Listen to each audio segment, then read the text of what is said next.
Welcome to the News Hour. The U.S. Supreme Court delivered a major decision today, one that will limit federal judges' power to block the president's agenda nationwide.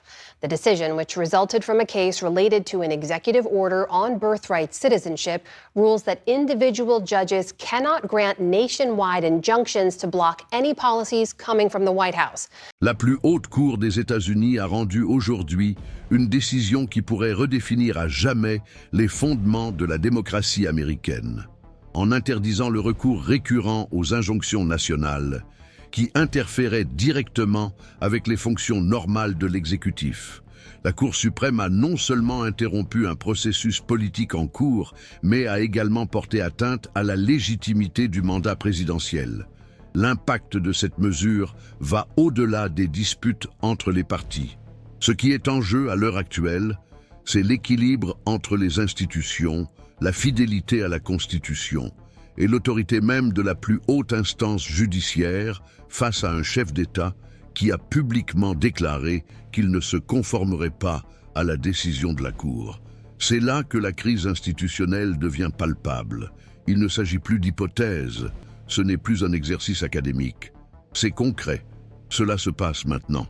Donald Trump, en tant que président en exercice, a déclaré qu'il ne se conformerait pas à la décision judiciaire, et son refus a déjà déclenché des réactions immédiates au Congrès. Des articles de mise en accusation sont en cours de préparation, des motions sont déposées, et les parlementaires sont en état d'alerte maximale, tandis que la population observe, perplexe, le début possible d'un nouvel effondrement constitutionnel. Trump affirme avoir reçu un mandat sans précédent, soutenu par un vote historique.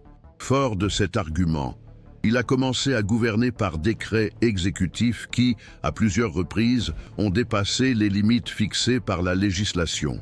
Les magistrats fédéraux ont lancé des avertissements. Les cours d'appel ont mis en garde. Mais Trump a persisté à promouvoir des politiques qui, aux yeux de la justice, contredisent directement les principes constitutionnels.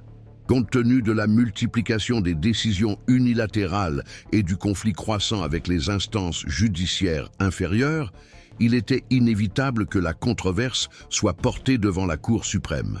Et ce fut le cas. Et la position était sans équivoque. La Cour a exigé que Trump rétablisse les directives qui avaient été illégalement abrogées, annule les expulsions effectuées en violation des décisions judiciaires et enfin respecte le cadre juridique qui structure la nation. Mais le président a répondu avec dédain. Il a déclaré qu'il ne se soumettrait pas à la décision. Ce geste, ce rejet direct, est à l'origine d'incendies politiques dans les couloirs du pouvoir.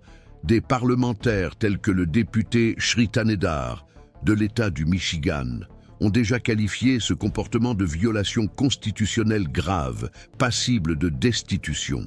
Un président qui défie ouvertement le pouvoir judiciaire ne commet pas seulement une erreur technique. Il rompt le pacte institutionnel qui soutient l'ordre démocratique des États-Unis. Au Congrès, l'activité est intense. La résolution numéro 353 a été officiellement présentée, avec un objectif clair: tenir le président Donald Trump responsable d'actes incompatibles avec sa fonction et entamer la procédure de destitution. L'argument est direct. Jamais, dans l'histoire du pays, un président n'a défié aussi explicitement la Cour suprême. Ce que fait Trump est sans précédent. C'est inadmissible au regard de toute conception de la légalité démocratique. Et le plus alarmant, c'est que son attitude viole le principe fondamental de la séparation des pouvoirs. Lorsqu'un président affirme qu'il peut ignorer une décision de la plus haute juridiction, il se place, dans les faits, au-dessus de la loi. Il affirme qu'il n'existe plus de système de contrôle institutionnel, que sa volonté personnelle s'impose à l'équilibre constitutionnel idéalisé par les fondateurs de la nation. C'est précisément pour éviter ce type d'abus que le pays a été construit avec 3 pouvoirs autonomes et équilibrés. Aujourd'hui, ce triptyque est remis en cause d'une manière sans précédent. Avant de poursuivre avec les développements de cette situation critique, je dois vous poser une question sincère. Avez-vous aussi le sentiment d'affronter tout cela seul, en essayant de comprendre l'ampleur de ce qui se passe dans le pays, alors que, autour de vous, personne ne semble vraiment écouter ce que vous ressentez? Si c'est le cas, sachez que vous n'êtes pas seul. Beaucoup de gens vivent les mêmes souffrances, la même peur sourde, le même sentiment d'impuissance face à l'injustice.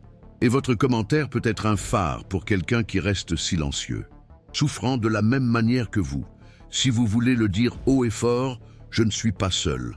Ce simple geste n'est pas seulement réconfortant. Il montre aux autres qu'il existe un accueil, et c'est déjà une forme de résistance. Pour revenir aux événements, la Cour suprême a utilisé le mécanisme connu sous le nom de Shadow Docket, ou, en traduction libre, dossier fantôme, pour prendre une décision rapide dans l'affaire impliquant le président. Ce recours est réservé aux situations d'urgence dans lesquelles il existe un risque imminent de violation des droits constitutionnels ou une menace pour l'ordre juridique du pays. Ce qui a suscité l'étonnement, c'est la fréquence avec laquelle l'administration actuelle a recours à cette procédure. En seulement 8 mois de son second mandat, l'administration Trump a eu recours au Shadow Docket plus souvent que toute autre administration précédente. Et, plus révélateur encore, elle a remporté plus de victoires judiciaires que tout autre occupant de cette fonction. Cela soulève des questions légitimes quant à la transparence du processus, à l'authenticité des décisions et aux raisons pour lesquelles le gouvernement a connu autant de succès, alors même qu'il est empêtré dans des scandales et des accusations judiciaires. Après tout, le Shadow Docket n'exige pas de publication détaillée. La Cour suprême peut statuer sans rendre d'avis complet, sans audience publique, sans rendre de compte à l'opinion publique. C'est pourquoi de nombreux juristes le considèrent comme un terrain fertile pour d'éventuels abus de pouvoir. La tension a atteint son paroxysme lorsque la Cour a ordonné au président de rétablir les mesures garantissant une protection minimale aux demandeurs d'asile, d'interrompre les expulsions effectuées sans fondement juridique et de prendre des mesures pour localiser et rapatrier les personnes qui ont été expulsées du territoire en violation des décisions judiciaires. Nous parlons ici d'êtres humains réels, d'individus qui ont été expulsés du pays sans procès, sans défense, souvent envoyés dans des endroits où leur sécurité était menacée. Des personnes avec des dossiers valides, des documents en règle et des droits reconnus. En refusant de se conformer à ces décisions, le président aggrave une crise humanitaire. Il alimente des blessures qui ne cicatriseront peut-être jamais. Plus encore, il affirme clairement qu'il ne reconnaît plus le pouvoir judiciaire comme une autorité légitime. Nous ne sommes pas seulement confrontés à une crise institutionnelle. Nous sommes face à une attaque directe contre le concept même de justice. Le raisonnement utilisé par Trump pour justifier sa position est fragile et dangereux. Il soutient que le contrôle de la politique migratoire appartient exclusivement à l'exécutif et qu'aucune instance judiciaire ne peut donc intervenir dans ce domaine. Mais cet argument ignore complètement le principe de l'égalité. Le président a certes la latitude de définir des priorités administratives, mais il ne peut agir au mépris des normes fédérales. Lorsque la Cour suprême affirme qu'un certain comportement a dépassé les limites légales, cette décision doit être respectée. Il ne s'agit pas d'un point de vue, il s'agit d'appliquer la Constitution. Et lorsque le chef de l'exécutif refuse d'obéir, il brise les fondements du régime démocratique. Pour les fondateurs de la République américaine, ce comportement est en soi un motif légitime de destitution. Si vous êtes arrivé jusqu'ici, c'est parce que vous comprenez que nous parlons de quelque chose de beaucoup plus profond que les disputes partisanes habituelles. Et si vous souhaitez continuer à avoir accès à ces analyses sans filtre, avec le contexte et le courage de dire ce que les grands médias taisent, inscrivez-vous dès maintenant à cette chaîne. Ici, notre engagement est envers la vérité, envers la démocratie, envers les informations qui comptent vraiment. Et si vous le pouvez, envoyez cette vidéo à quelqu'un qui n'est pas encore au courant de ce qui se passe réellement. Donald Trump a déjà fait l'objet de 2 procédures de destitution au cours de son premier mandat. La première était liée à l'affaire ukrainienne pour abus de pouvoir. Le second, pour incitation à l'insurrection lors des événements du 6 janvier au Capitole. Dans les 2 cas, la Chambre a approuvé l'accusation, mais le Sénat, à majorité républicaine, a bloqué la destitution. Trump a utilisé ces épisodes comme des armes politiques, affirmant qu'il ne s'agissait que d'une persécution injuste. Mais aujourd'hui, la réalité est tout autre. Le refus d'obéir à un ordre clair de la Cour suprême est un fait objectif, documenté et incontestable. Il ne dépend pas d'un récit, il s'agit d'une violation directe du devoir constitutionnel de garantir l'application des lois. Et cela, aussi loyal soit un allié, est impossible à justifier. Même pour les sénateurs qui l'ont déjà protégé dans le passé. La Constitution des États-Unis stipule que les 3 pouvoirs de la République doivent être indépendants et équilibrés. Il appartient au pouvoir législatif de créer les lois, au pouvoir exécutif de les appliquer et au pouvoir judiciaire de les interpréter. Aucun ne peut interférer directement dans les affaires des autres. Tous doivent respecter leurs limites. Lorsque le pouvoir exécutif ne respecte pas le pouvoir judiciaire, cette harmonie est rompue et c'est le chaos institutionnel qui s'installe. Pour corriger ce déséquilibre, la Constitution prévoit des remèdes. Le plus sévère d'entre eux est la destitution.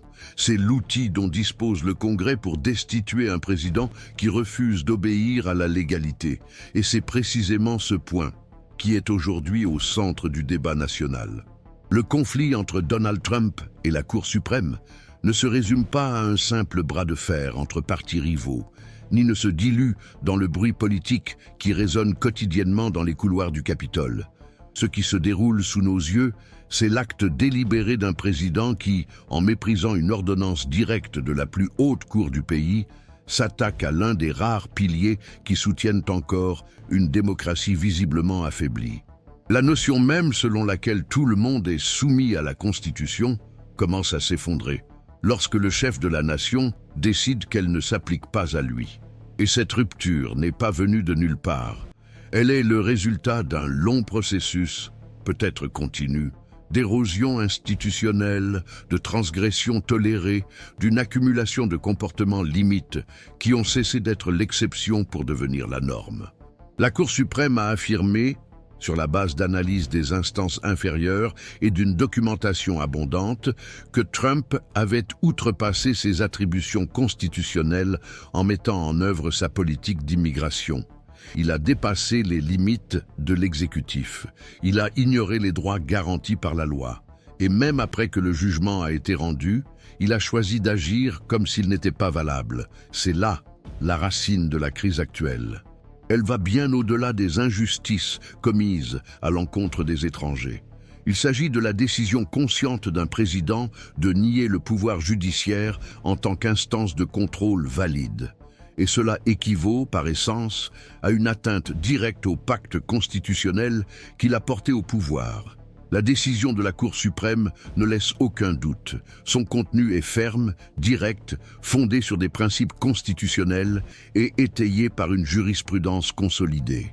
Trump a reçu l'ordre de mettre immédiatement fin aux expulsions effectuées en dehors des paramètres légaux, de rétablir les directives qui garantissaient une protection minimale aux demandeurs d'asile, et de s'efforcer de localiser et de rapatrier les personnes expulsées de manière irrégulière. Le texte est précis, il ne laisse aucune place à l'interprétation, il n'y a pas d'ambivalence. Pourtant, la réponse du président a été négative. Il a invoqué un manque de moyens. Il a déclaré que le gouvernement ne disposait pas de la structure nécessaire pour se conformer à la décision. Mais tout le monde comprend que la véritable raison est politique. Il refuse de faire marche arrière. Admettre l'exécution de l'ordre reviendrait à reconnaître ses erreurs. Ce serait admettre que son modèle de gouvernement se heurte à des obstacles juridiques. Ce serait surtout reformuler un discours construit sur la peur, l'hostilité et l'exclusion. Et ce coup symbolique est impensable pour Trump. Il défie donc, il affronte. il crée des tensions, et il parie qu'une fois de plus, il sortira vainqueur en l'absence de réaction institutionnelle. Mais cette fois-ci, le scénario est différent. Le Congrès montre des signes de résistance. La résolution numéro 353 est en circulation et fait déjà l'objet de discussions entre les parlementaires de la base et de l'opposition. La commission judiciaire de la Chambre prépare des sessions. L'inquiétude grandit à mesure que les jours passent et que la décision de la Cour continue d'être ignorée. La raison est évidente. Plus Trump persiste dans sa désobéissance, plus sa volonté de gouverner en marge de l'ordre juridique devient évidente. Il ne s'agit pas d'un dérapage, c'est un comportement continu. Chaque fois qu'une expulsion abusive n'est pas annulée, le refus s'intensifie. Chaque mesure inconstitutionnelle maintenue représente une réaffirmation de la position présidentielle de rejet des institutions. Et c'est ce schéma répété qui transforme un conflit juridique en urgence constitutionnelle. Car ce qui est mis à l'épreuve, ce n'est pas une politique publique isolée, c'est la capacité de l'État à faire respecter l'État de droit face à un président qui agit comme s'il n'existait pas. Si cela n'est pas combattu, cela créera un précédent difficile à réparer. Depuis sa fondation, le respect des décisions judiciaires a toujours été un fondement de l'ordre américain. Dans les périodes critiques, même face à des décisions controversées, les présidents précédents ont cédé.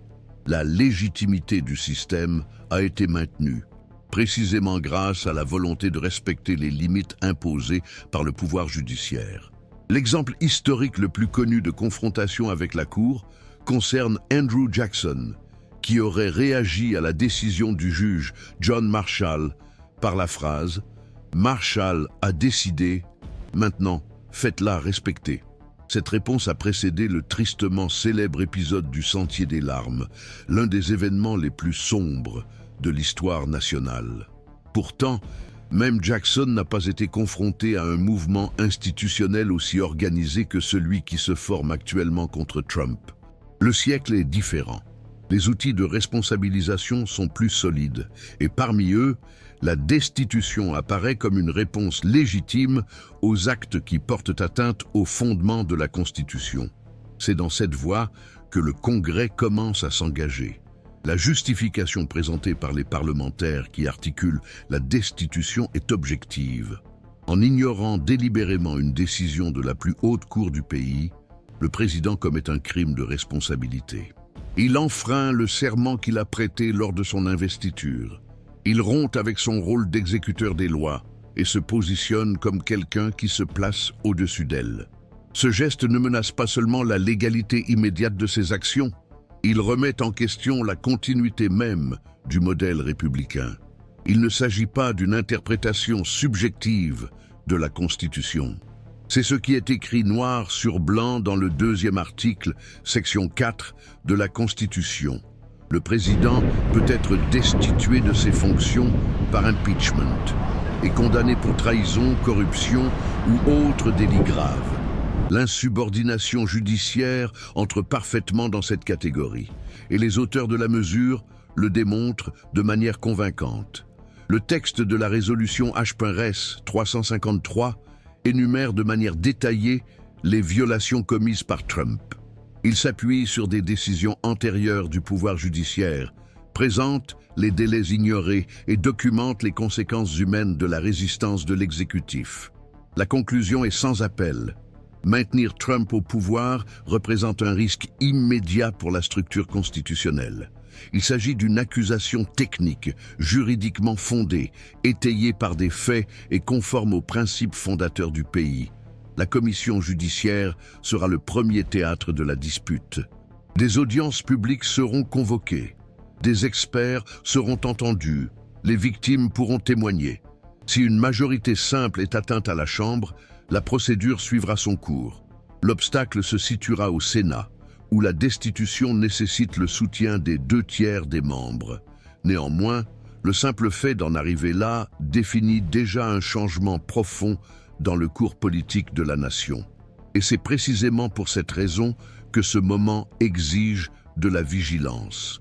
Vous qui suivez tout cela avec angoisse, sentant que les puissants agissent sans limite, tandis que le citoyen lambda paie la note, vous devez être attentif.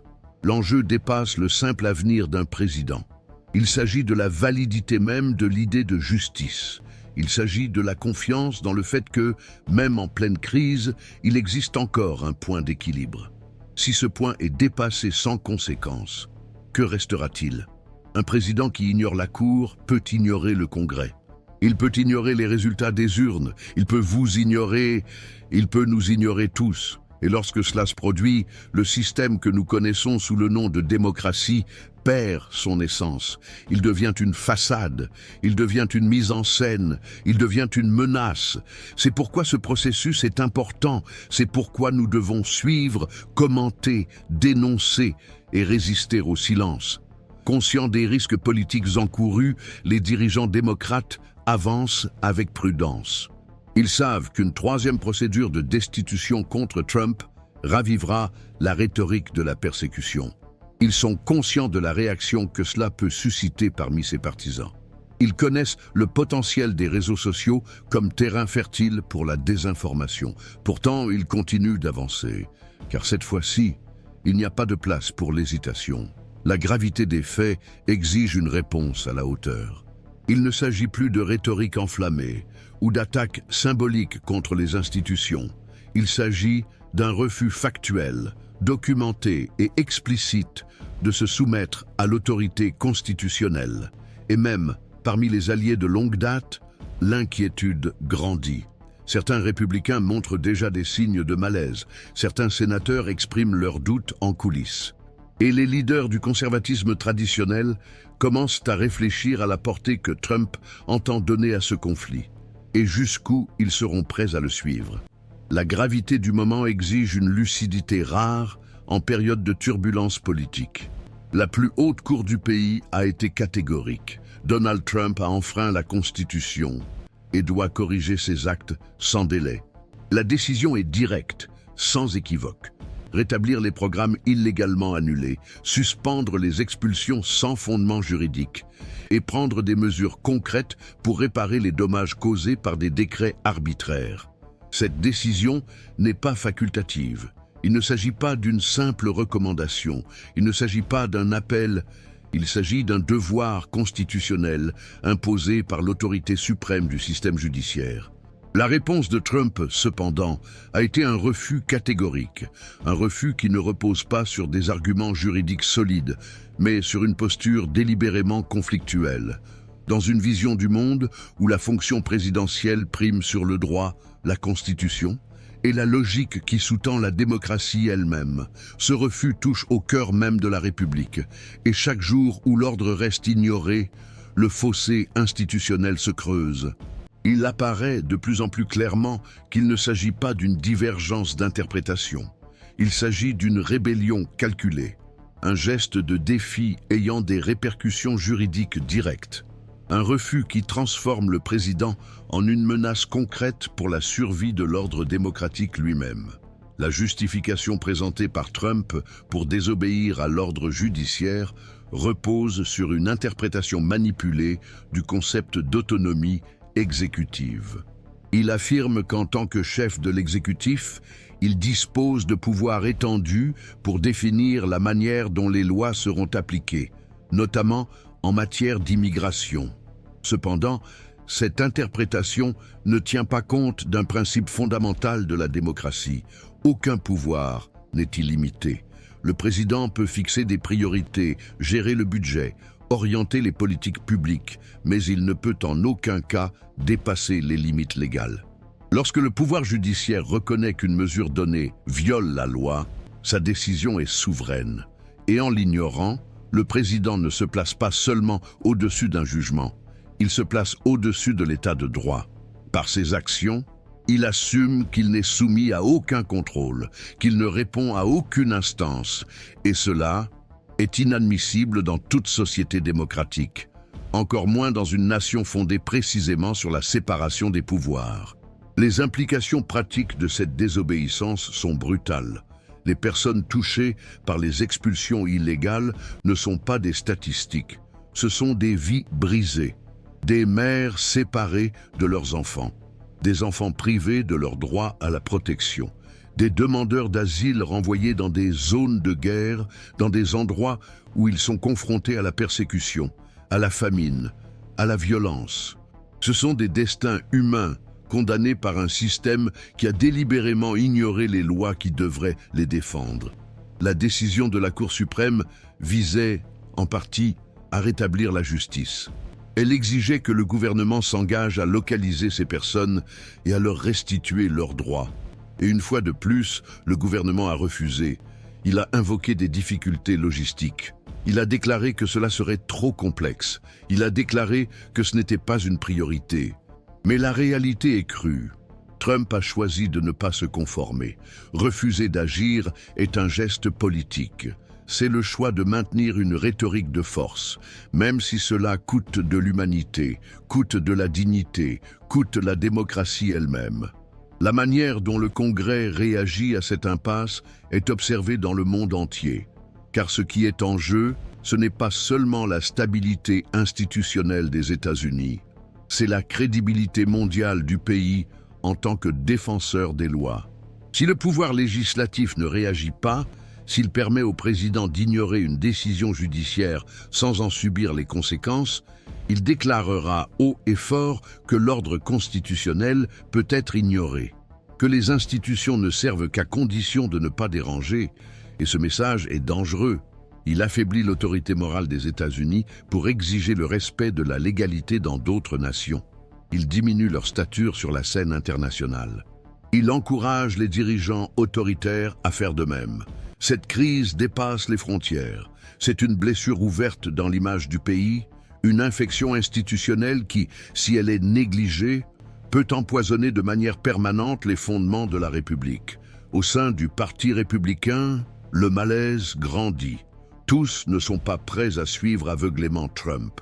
Certains parlementaires s'inquiètent déjà du coût politique de soutenir cette position. Dans les régions plus modérées, les électeurs commencent à réagir.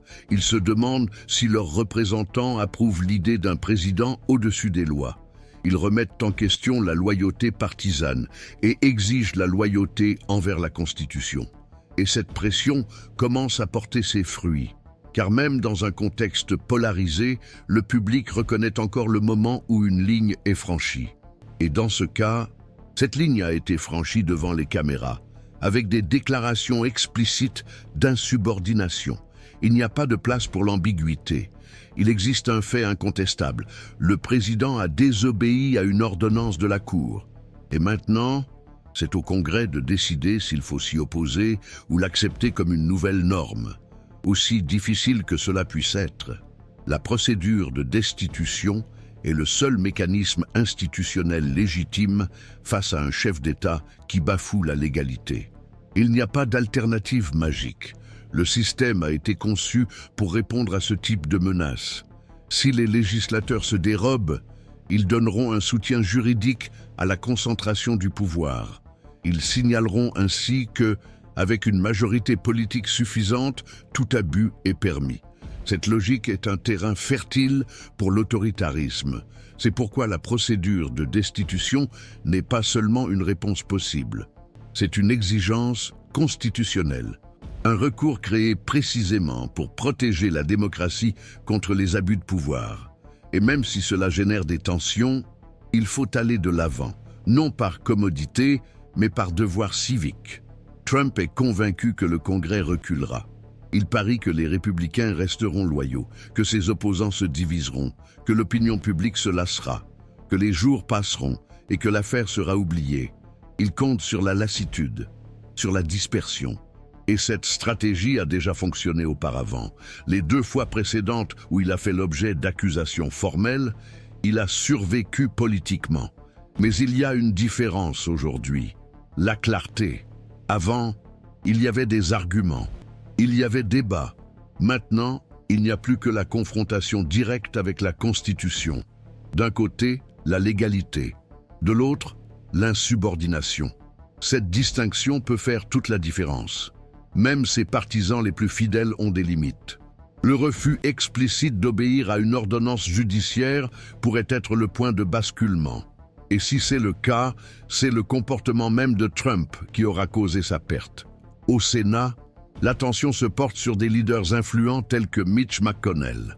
Le sénateur chevronné, qui a si souvent protégé Trump, est désormais confronté à une décision historique.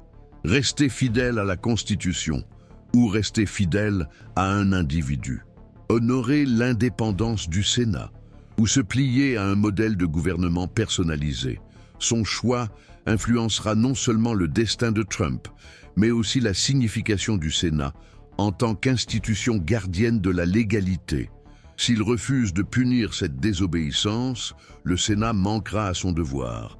Il autorisera en pratique tout futur président à agir sans limite, et cela créera des précédents dévastateurs pour tous les camps, démocrates et républicains. Car un exécutif sans frein menace tous les partis, tous les citoyens, tout l'avenir du pays. La société civile a un rôle décisif à jouer en ce moment. La mobilisation populaire, l'action des associations professionnelles, la fermeté de la presse libre, les manifestations publiques, tout cela compose le scénario de la résistance. La solution ne viendra pas uniquement du Congrès, elle se construira dans les rues, sur les réseaux sociaux, dans les débats publics.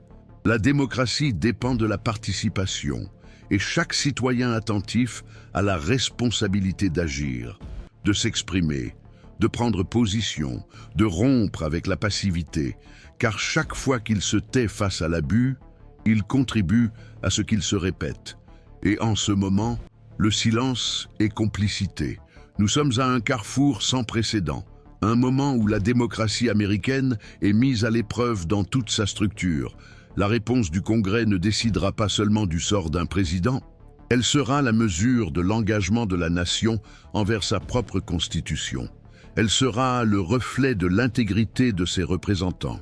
Elle sera le miroir du courage ou de la lâcheté institutionnelle. Et elle restera longtemps dans les mémoires, comme le moment où la démocratie a résisté ou où elle a cédé. Si vous avez suivi cette analyse jusqu'ici, c'est parce que vous sentez, au fond de vous, qu'il ne s'agit pas seulement d'un scandale de plus. C'est quelque chose de différent. C'est une rupture.